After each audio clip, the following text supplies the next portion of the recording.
Hello, xin chào tất cả mọi người. Chào mừng mọi người đã quay trở lại với kênh YouTube của Mohamed nha.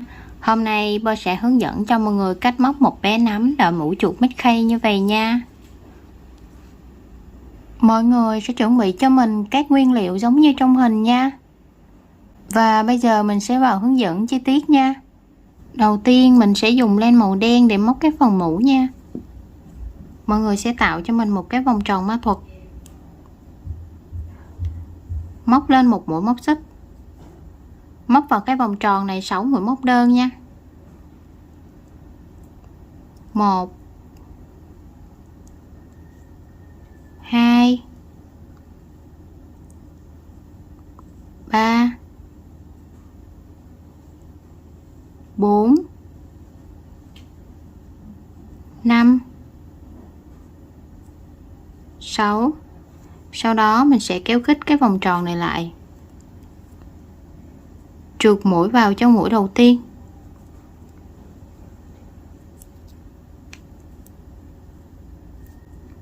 qua hàng số 2 lên một mũi móc xích. Hàng số 2 thì mình sẽ móc là 6V, mỗi chân móc sẽ là 2 mũi móc đơn chung chân nha. Mũi móc đơn đầu tiên đánh dấu lại nha, tại vì nó là màu đen nên khó thấy á mọi người. Móc thêm một mũi móc đơn vào cùng chân móc, mình được một mũi V.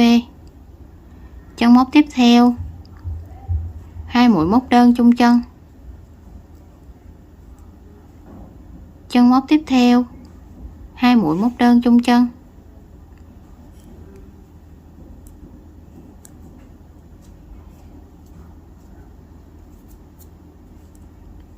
chân móc tiếp theo 2 mũi móc đơn chung chân, chân móc tiếp theo 2 mũi móc đơn chung chân,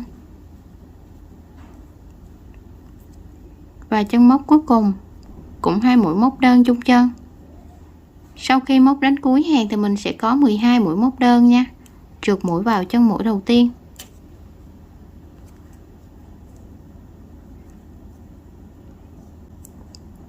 qua hàng số 3 lên một mũi móc xích.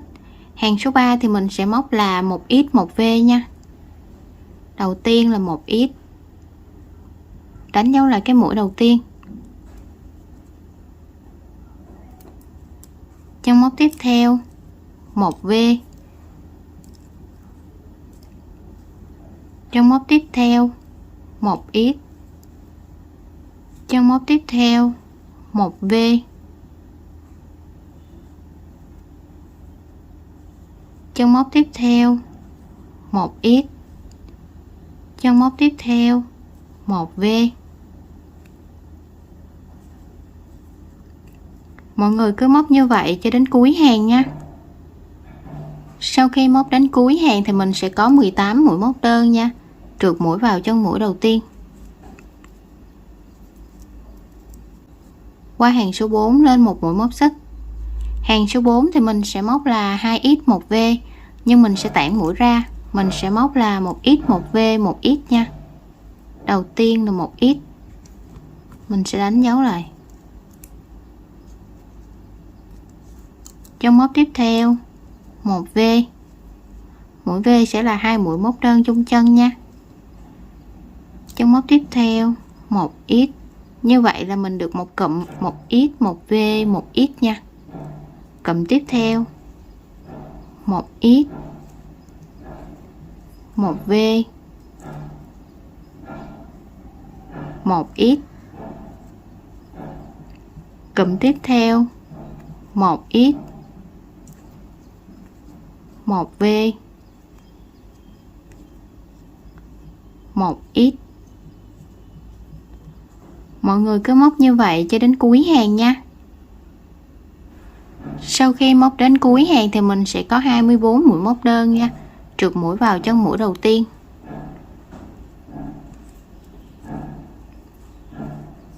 qua hàng số 5 lên một mũi móc xích. Hàng số 5 thì mình sẽ móc mỗi chân móc là một mũi móc đơn nha. 1, đánh dấu lại cái mũi đầu tiên,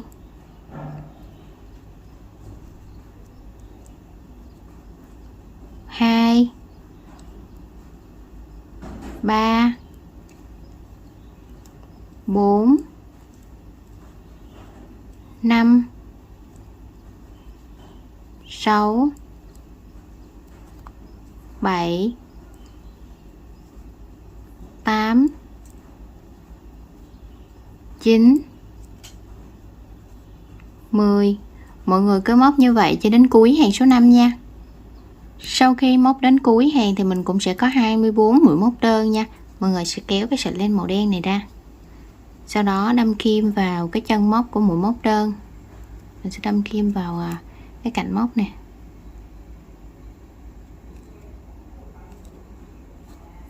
Mình sẽ đổi qua len màu đỏ nha, kéo cái sợi len qua,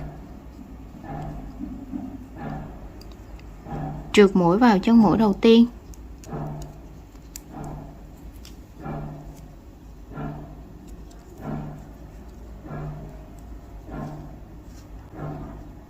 qua hàng số 6 lên một mũi móc xích, sau đó mình kéo cái sợi len màu đen này xuống, cắt bớt cái sợi len màu đen này đi nha.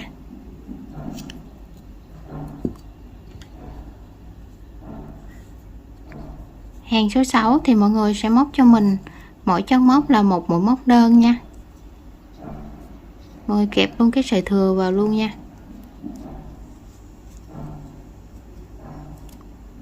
Một, đánh dấu lại cái mũi đầu tiên.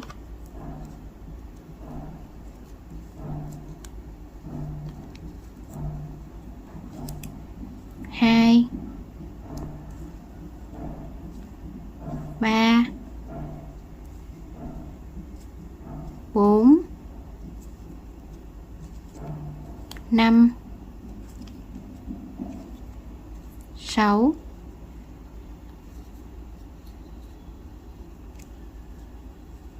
7 8 9 10. Mọi người cứ móc như vậy cho đến cuối hàng số 6 nha. Sau khi móc đến cuối hàng thì mình cũng sẽ có 24 mũi móc đơn nha. Trượt mũi vào chân mũi đầu tiên,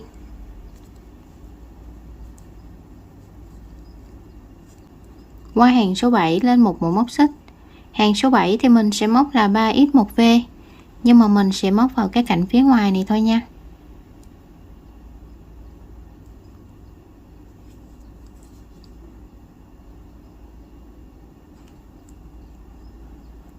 Một, mọi người sẽ đánh dấu là cái mũi đầu tiên nha.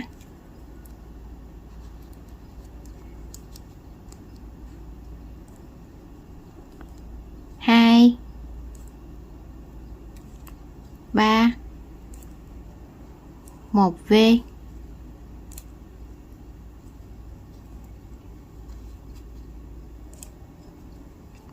1 2 3 1v,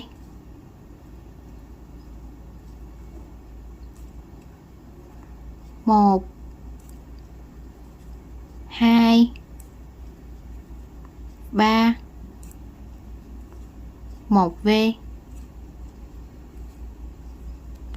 Mọi người cứ móc như vậy cho đến cuối hàng nha. Sau khi móc đến cuối hàng thì mình sẽ có 30 mũi móc đơn nha. Trượt mũi vào chân mũi đầu tiên,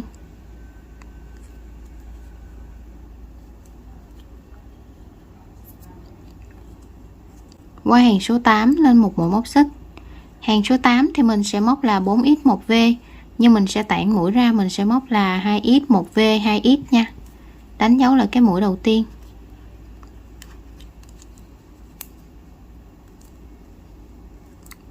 hai 1v,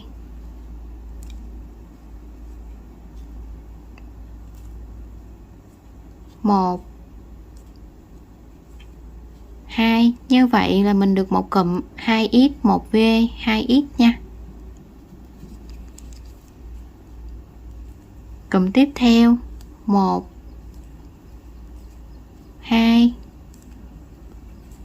1v,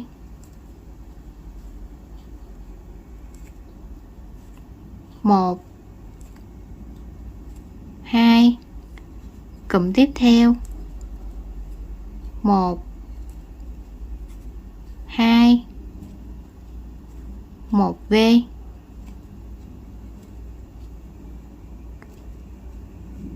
1, 2. Mọi người cứ móc như vậy cho đến cuối hàng nha. Sau khi móc đến cuối hàng thì mình sẽ có 36 mũi móc đơn nha. Trượt mũi vào trong mũi đầu tiên,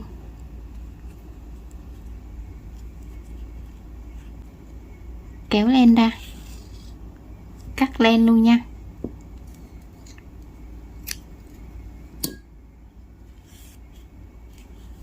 Mình sẽ đưa cái sợi len thừa này xuống phía dưới nha. Mình sẽ đâm kim vào cái chân móc đầu tiên nè, kéo cái sợi len qua.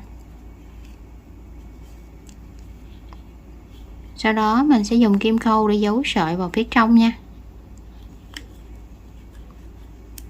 Như vậy là mình đã hoàn thành xong cái phần mũ nha. Tiếp theo mình sẽ dùng len màu trắng để móc cái phần thân nha. Mọi người sẽ tìm cho mình cái hàng mà lúc nãy mình móc cạnh ngoài á, thì bây giờ mình sẽ móc cạnh trong nha. Đây, 10 sẽ đâm kim móc vào đây, kéo cái sợi len màu trắng này qua, móc lên một mũi móc xích, móc vào cái chân móc mà mình vừa lên mũi móc xích, một mũi móc đơn, kẹp luôn cái sợi thừa vào nha.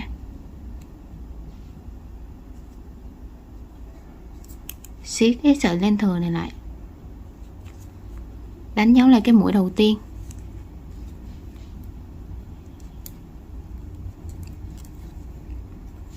Hàng này sẽ là hàng số 9 nha. Ở hàng số 9 này thì mọi người sẽ móc cho mình mỗi chân móc là một mũi móc đơn nha. 2, 3, 4, 5,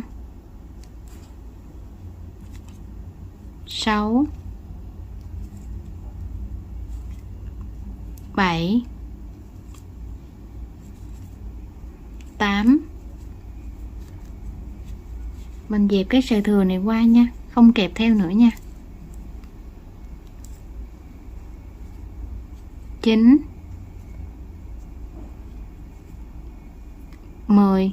Mọi người cứ móc như vậy cho đến cuối hàng nha. Sau khi móc đến cuối hàng thì mình cũng sẽ có 24 mũi móc đơn nha.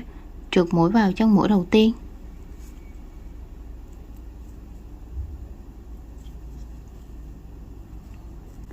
qua hàng số 10 lên một mũi móc xích. Hàng số 10 và hàng số 11 mỗi chân móc sẽ là một mũi móc đơn nha. Tổng cũng sẽ có 24 mũi móc đơn cho mỗi hàng nha. 1, đánh dấu lại cái mũi đầu tiên, 2, 3, 4, 5, 6, 7, 8, 9, 10. Mọi người cứ móc như vậy cho đến cuối hàng số 11 nha. Sau khi móc đến cuối hàng thì mình cũng trượt mũi vào trong mũi đầu tiên nha.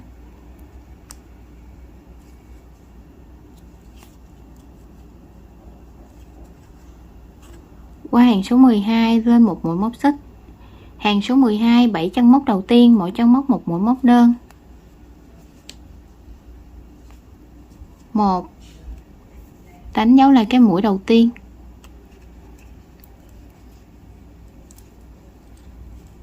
2, 3, 4,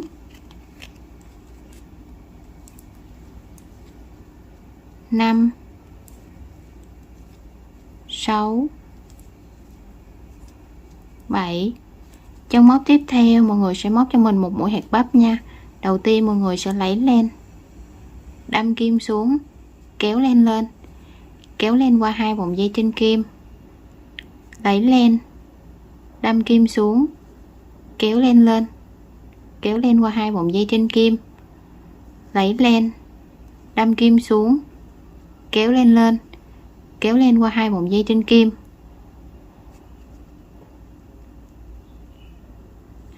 lấy len, đâm kim xuống, kéo len lên, kéo len qua 2 vòng dây trên kim. Như vậy thì mình sẽ có được 5 cái vòng dây trên kim như vậy nha. Mọi người kéo len qua hết luôn, mình được một mũi hẹp bắp. 8 chân móc tiếp theo, mỗi chân móc một mũi móc đơn. 1 2 3 4 5 6 7 8.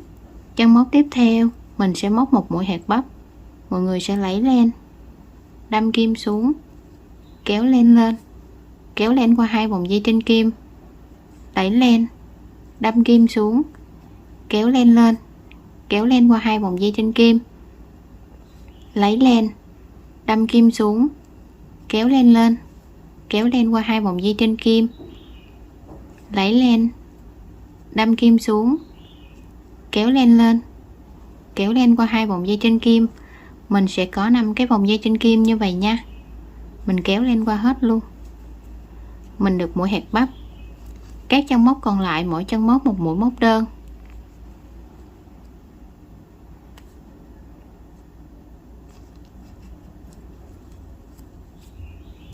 Một, 2,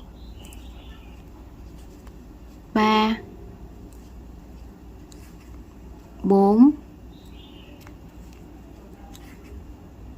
5, 6, 7. Trượt mũi vào chân mũi đầu tiên.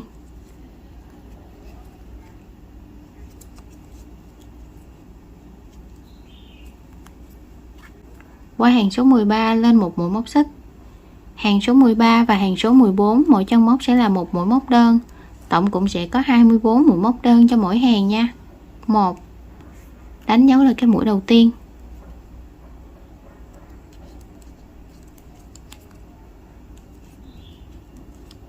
2, 3, 4, 5, 6, 7,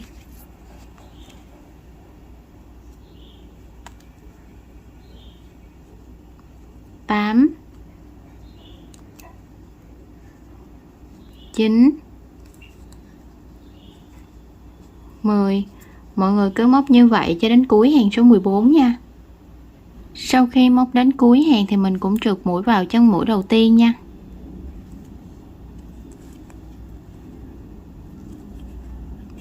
Qua hàng số 15 lên một mũi móc xích. Hàng số 15, 9 chân móc đầu tiên mỗi chân móc một mũi móc đơn. 1. Đánh dấu lại cái mũi đầu tiên.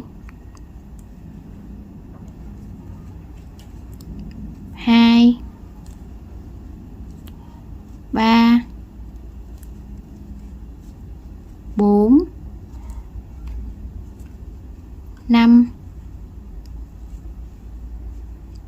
6, 7, 8, 9. Chân móc tiếp theo mình sẽ móc một mũi hẹp bắp, mọi người sẽ lấy len 4 lần nha, đến khi nào được 5 cái vòng dây trên kim thì mình dừng lại nha. 1, 2, 3, 4. Mình sẽ có 5 cái vòng dây trên kim như vậy nha. Mình kéo len qua hết luôn. 4 chân móc tiếp theo mỗi chân móc một mũi móc đơn.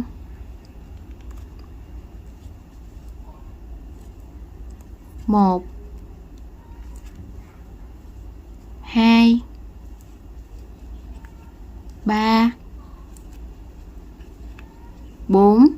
Chân móc tiếp theo mình sẽ móc một mũi hạt bắp, cũng lấy lên 4 lần, đến khi nào được 5 cái vòng dây trên kim thì mình dừng lại nha. 1 2 3 4. Mình sẽ có 5 cái vòng dây trên kim như vậy nha. Mình kéo lên qua hết luôn. Các chân móc còn lại mỗi chân móc một mũi móc đơn. 1 2 3 4 5 6 7 8 9. Trượt mũi vào chân mũi đầu tiên.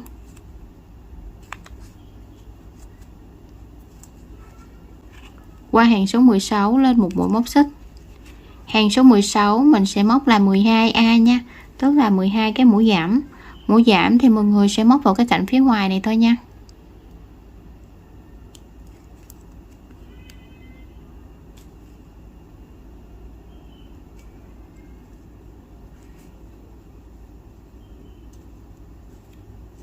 Một, đánh dấu lên cái mũi đầu tiên.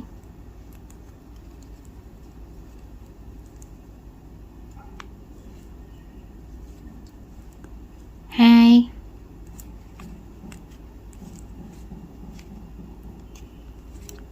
3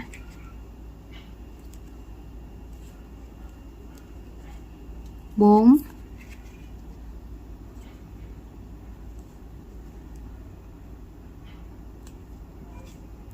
5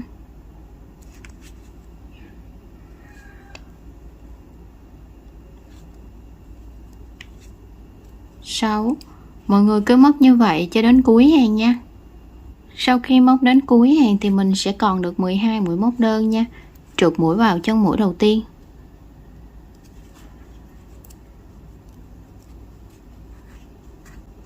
Lên một mũi móc xích, kéo cái sợi len ra. Mọi người sẽ tiến hành nhò gòn vào luôn nha. Sau khi nhò gòn xong thì mình sẽ móc cái hàng cuối cùng nha, hàng số 17. Hàng số 17 thì mình sẽ móc là 6A, 6 cái mũi giảm nha. 1, đánh dấu là cái mũi đầu tiên.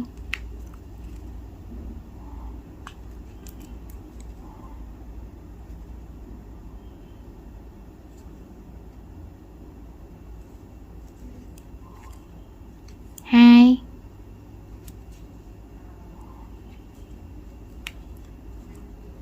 3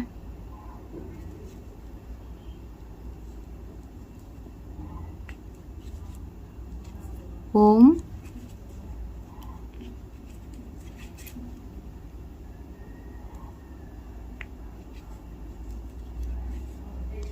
5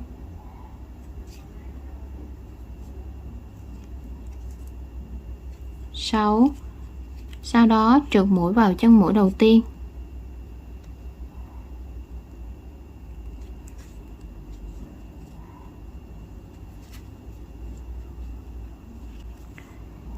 Kéo lên ra, chừa một đoạn dài để mình khâu nha.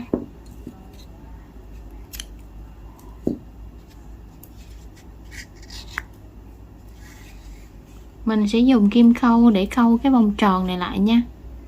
Mình chỉ khâu vào cái cạnh phía ngoài của nó thôi nha. 1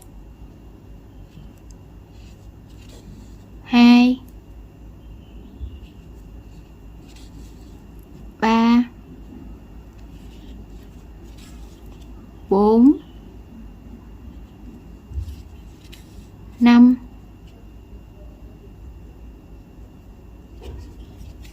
6. Kéo kết cái vòng tròn này lại,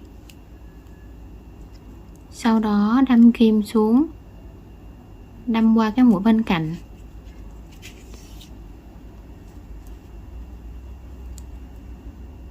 đâm kim xuống giấu sợi luôn nha. cái len thừa đi.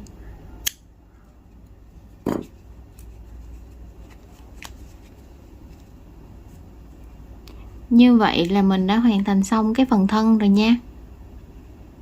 Tiếp theo mình sẽ dùng len màu đen để móc cái phần tay nha. Mọi người sẽ tạo cho mình một cái vòng tròn ma thuật. Móc lên một mũi móc xích, móc vào cái vòng tròn này 5 mũi móc đơn nha. 1 2 3 4 5. Kéo khít cái vòng tròn này lại, trượt mũi vào chân mũi đầu tiên,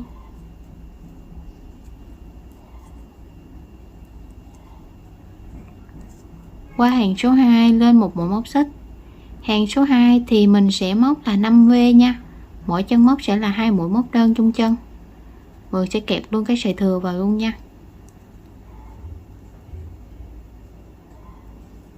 1.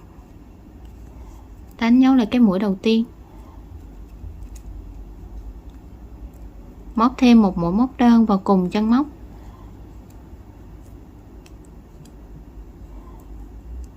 Chân móc tiếp theo 2 mũi móc đơn chung chân.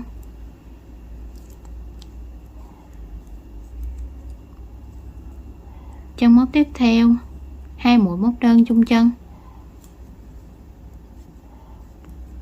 Chân móc tiếp theo 2 mũi móc đơn chung chân.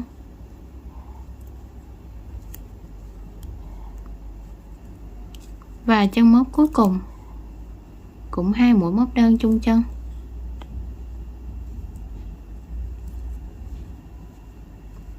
Sau khi móc đến cuối hàng thì mình sẽ có 10 mũi móc đơn nha. Trượt mũi vào chân mũi đầu tiên,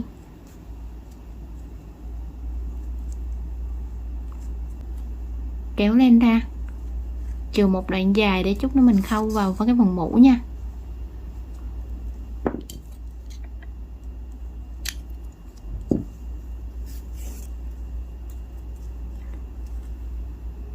Cắt cái len thừa này đi.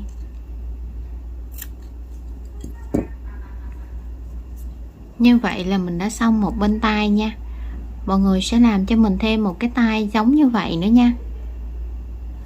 Đây là 2 chiếc tay sau khi mà mình đã làm xong nha.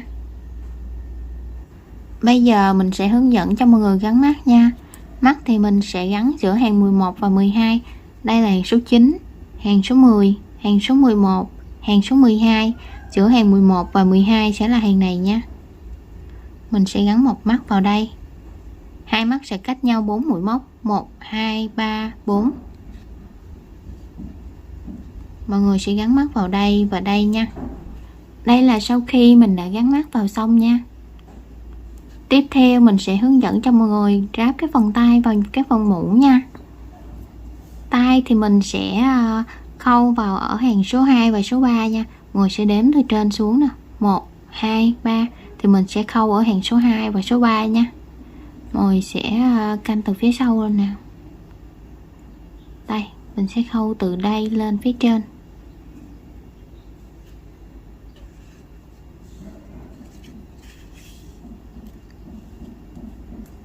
Xoay ra mình sẽ đâm từ phía sau ra nha.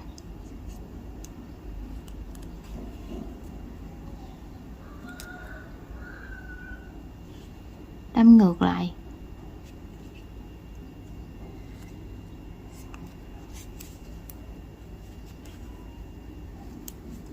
Mình sẽ đâm vào cái vị trí lúc đầu.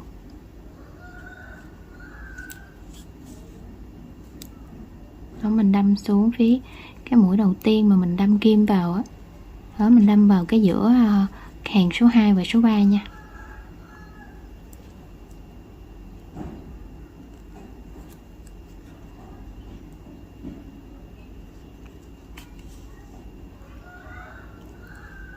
Rồi mọi người sẽ đâm vào cái mũi ở giữa này luôn, đâm thẳng ra phía sau luôn.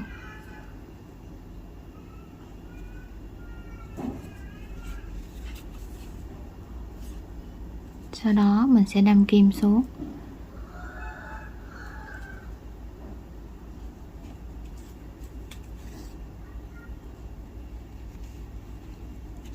đâm kim qua dấu sợi luôn nha. Như vậy là mình đã khâu xong một bên tay nha. Mọi người sẽ khâu tương tự như vậy cho bên còn lại luôn nha. Đây là sau khi mình đã khâu tay xong nha.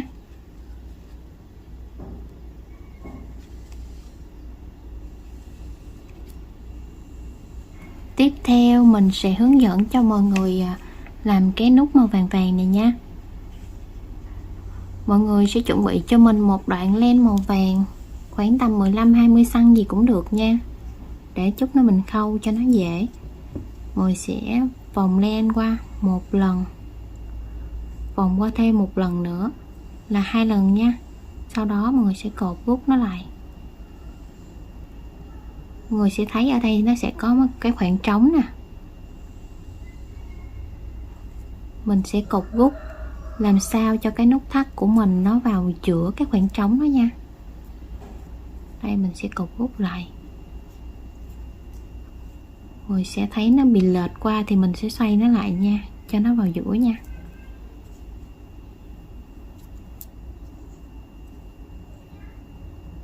Sau đó siết lại là mình đã có một cái nút màu vàng vàng nha. Mọi người sẽ làm cho mình thêm một cái nút giống như vậy nữa nha. Đây là mình đã làm xong 2 cái nút nha. Bây giờ mình sẽ khâu nó vào cái phần mũ nha. Mình sẽ khâu cái nút này ở hàng số 5. Mọi người sẽ đếm từ trên xuống nè, 1 2 3 4 5. Mình sẽ khâu ở hàng số 5. 2 cái nút này sẽ cách nhau 4 mũi móc nha. Mọi người sẽ canh từ mắt lên nè. Mình sẽ khâu ở đây. Mình sẽ khâu ở đây nha. Và đếm qua 4 mũi móc, 1 2 3 4. Mình sẽ khâu ở đây. Mọi người sẽ canh từ mắt lên. Ở đây và ở đây. Sau khi câu nút vào xong thì mình cũng đã hoàn thành xong bé nắm đội mũ chuột Mickey rồi nha. Và video của mình cũng xin kết thúc tại đây nha. Nếu mọi người thấy hay hãy cho mình xin một like, một share và một subscribe nha. Hẹn gặp lại mọi người ở các video tiếp theo nha. Bye bye mọi người.